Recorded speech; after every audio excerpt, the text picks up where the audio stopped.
Good morning. This is Kasturi Day. Today, again, I've come to discuss the question answer series of element compounds and mixtures according to ICSE syllabus class 8. Okay, so only a few questions are left, so I'll complete it today. Next chapter will be on atomic structure. Okay, so first let me complete this chapter. The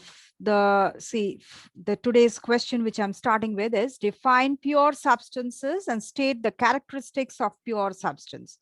So first is, what is pure substance? Define the pure substance. Now, a homogeneous material which contains particles, okay, the particles of only one kind or and has a definite set of properties, that is a pure substance. So pure substance is a homogeneous material that contains particles of one kind. Only one kind of particles will be there and has a definite set of properties. Okay, it's a homogeneous material, that is the material is distributed uniformly throughout, and that will contain particles of only one kind and has a definite set of properties. Okay, now the characteristics of homogeneous this pure substances, first is as the definition states, it is a homogeneous in nature, and then it has a definite set of properties. Then the properties are different from the properties of the other substance. The properties of a pure substance always differs from the properties of the other substance, and the composition of pure substance cannot be altered by any physical means. By any physical means, you cannot alter the composition of the pure substance.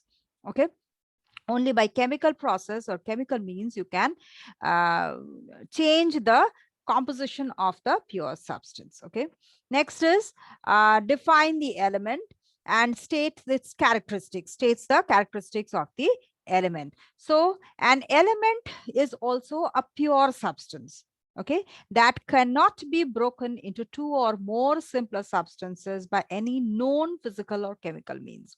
Okay, so an element is a pure substance that cannot be broken down into two or more simpler substances. You cannot break an element into particles of the element. You cannot do that by any physical or chemical means. Okay, by other means, by that is by what do you say, nuclear radiation, you can break down the element, but without that you cannot break the element into two or more simpler substances by any physical or chemical means. Okay, next, the characteristics of the element is it's a pure substance as the definition states, and it is made up of only one kind of atoms. Okay, now, only nuclear reactions can break an element. As I was telling you, that by simpler physical and chemical means, you cannot break an element into simpler substances. But by nuclear reactions, you can only break the element into two or more smaller parts. Then an atom is the smallest unit of the element that shows all the properties of that element. Okay, so the smallest unit of an element is the atom that has all the properties of that element. An element may occur in the free state in nature, or it may be found in the form of their compounds. Okay, so it can be found in the free state, or it can be found in the form of compounds. Okay, and then some elements which are known as radioactive elements, they can be prepared artificially by nuclear reaction. So generally elements are found in the nature, either it's in free state or in the form of compounds, but some elements can be artificially created also. That is through only radioactive reactions. Okay, nuclear reactions by these radioactive elements, they can be created by nuclear reactions. Now, elements can be classified into four classes, that is metals, non-metals, metalloids, and noble gases. So four classes are there according to the classification of the elements. So some are metals, some are non-metals, some are metalloids, and noble gases. Okay, so these are the characteristics of an element. Next, we come to define a compound. Okay, now and its state is the main characteristics of a compound. So first we come to the definition. So here a compound is a pure substance that is composed of two or more elements that are chemically combined in a fixed proportion by weight, and that can be broken into smaller parts or elements by chemical methods only.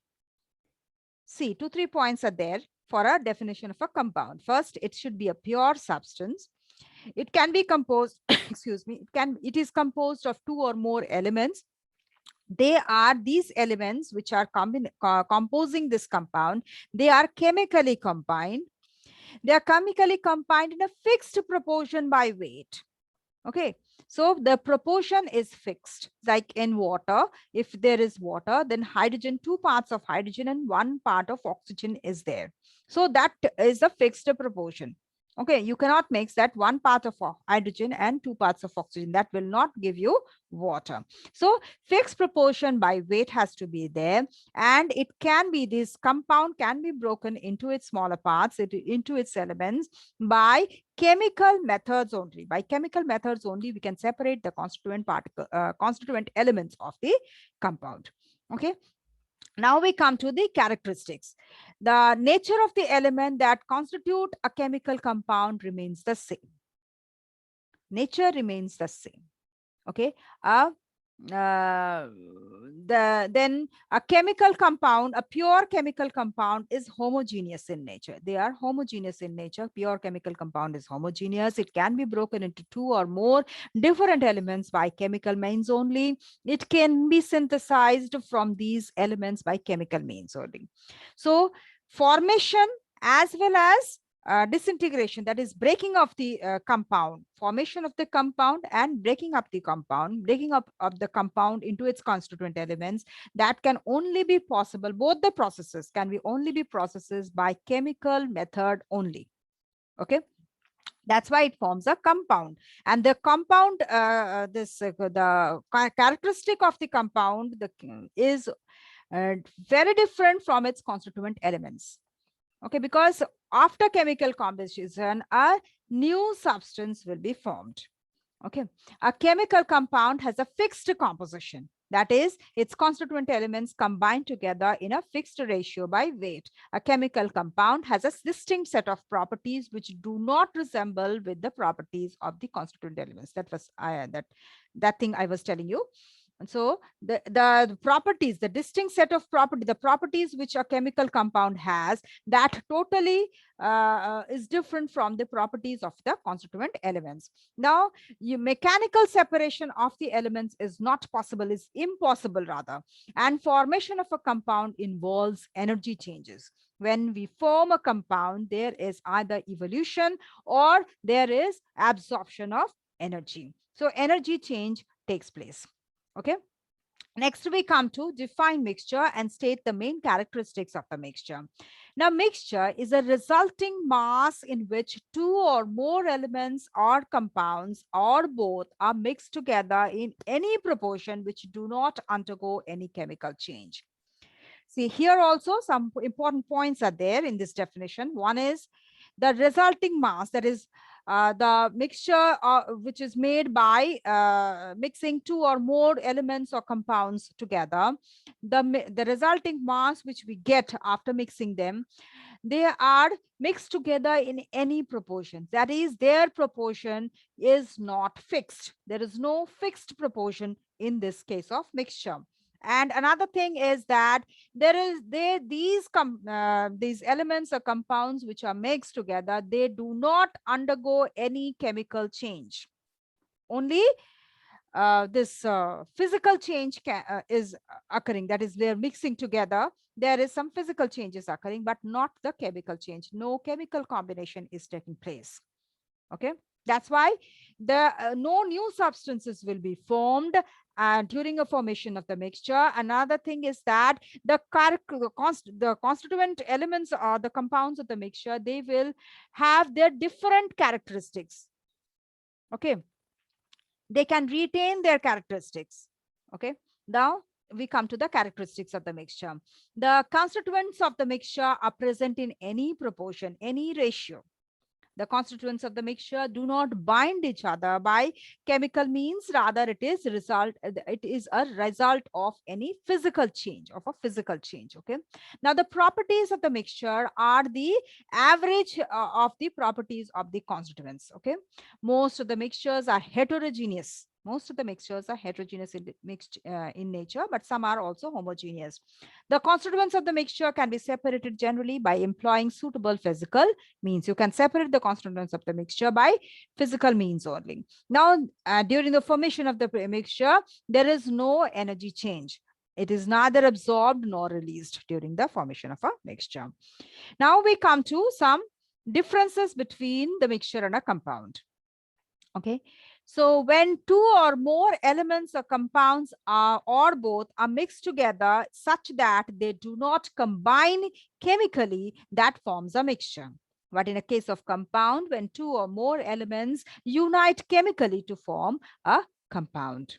Okay, then in case of mixtures, they may be heterogeneous or homogeneous, but in case of compounds, they're always homogeneous. The constituents of the mixtures are combined in variable ratio, but in case of compounds, the constituents of the compounds are present in a fixed proportion, fixed ratio by weight. Okay. Then the constituents of a mixture retain their individual chemical and physical properties, but this compound, the properties of a compound are entirely different from the properties of the constituents. Then the constituents of a mixture can be separated by applying physical methods like solubility, then filtration, then boiling point. Okay. These are methods used for separating the constituents of the mixture, but the constituents of a compound can only be separated by chemical means and never by physical means. Okay. Then formation of a mixture involves no energy change. Okay, but in case of a compound, there is energy is either absorbed or given out during the formation of a compound. Okay. Next, we come to how can you separate common salt from seawater? Okay, another part is define sedimentation and decantation. Mention also the kind of mixture in which it is used for separation. So first part, we are coming to the A part, that is how can you separate common salt from seawater by simple evaporation process. Okay, if we evaporate the seawater, water will evaporate, leaving behind the common salt as a residue. Okay. Next is we are coming to the next part, that is define sedimentation and decantation. So first sedimentation we are coming to. Sedimentation is a process in which a suspension, insoluble fine particles suspended in a liquid is allowed to stand. Okay, there is a suspension. Sedimentation is a process in which there's a sedimentation. Suspension is there. That is insoluble fine particles. Suspension means the insoluble fine particles. These are suspended in a liquid that is allowed to stand, that is undisturbed. Okay, such that the solid particles will settle down, leaving behind the color liquid above. Especially I've seen in some syrup, no? Some antibiotics or like that, you will see the water liquid part is above and the medicine part, the solid type of the powdered type of solid part is settling down in the bottom. That is called sedimentation. Okay. Now decantation is a process in which this after sedimentation, what do? We generally pour out the liquid, clear supernatant liquid which is standing above the sediment, that we can slowly pour out. So that is called decantation, to help the separation of the solid particles from the liquid. So decantation is a process of pouring out the clear supernatant liquid above the sediment to help the separation of the solid particles from the liquid. For example, this method of sedimentation and decantation is helpful in separating the clay and sand particles from the muddy water. Okay, in case of muddy water, then we can separate this clay and the sand particles from this water by slowly sedimentation and then decantation process. Okay. Next is define sublimation. State the kind of mixture in which this method is used. So sublimation is a process in which the substance, that is the solid substance, directly changes into gaseous state without forming a liquid. So we generally know that solid first melts to liquid, then liquid to gas. But in case of sublimation, what happens? Solid directly changes into gas without without melting into liquid. So that is known as sublimation. And again, the gas will again solidify directly without forming liquid. So the kind of mixture in which this method is used is that in which one of the constituent is sublimable and the other is not. Okay, one of the constituent is sublimable and the other is not. That type of mixture is used for this separation. Okay. Now, for example, a mixture of ammonium chloride and sodium chloride, where this ammonium chloride is sublimable, but sodium chloride is not. Okay.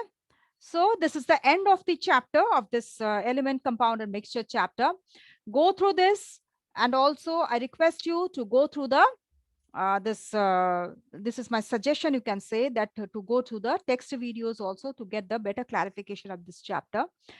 Still, if you have any doubt, please do write in the comment box, and please do, you can also refer to my email ID. If you have much more questions, you can please write it down. If you want detailed answers of this, any question, if you want any detailed description or any detailed answer, if you want, you can please refer to my email ID, that is kasturi74@gmail.com. Okay. So you can please, you can always refer to my Gmail ID, and do subscribe to get the notification of my next video, and also do share with your friends and colleagues so that they can also be benefited from these videos. Okay. So thank you for watching, and have a good day.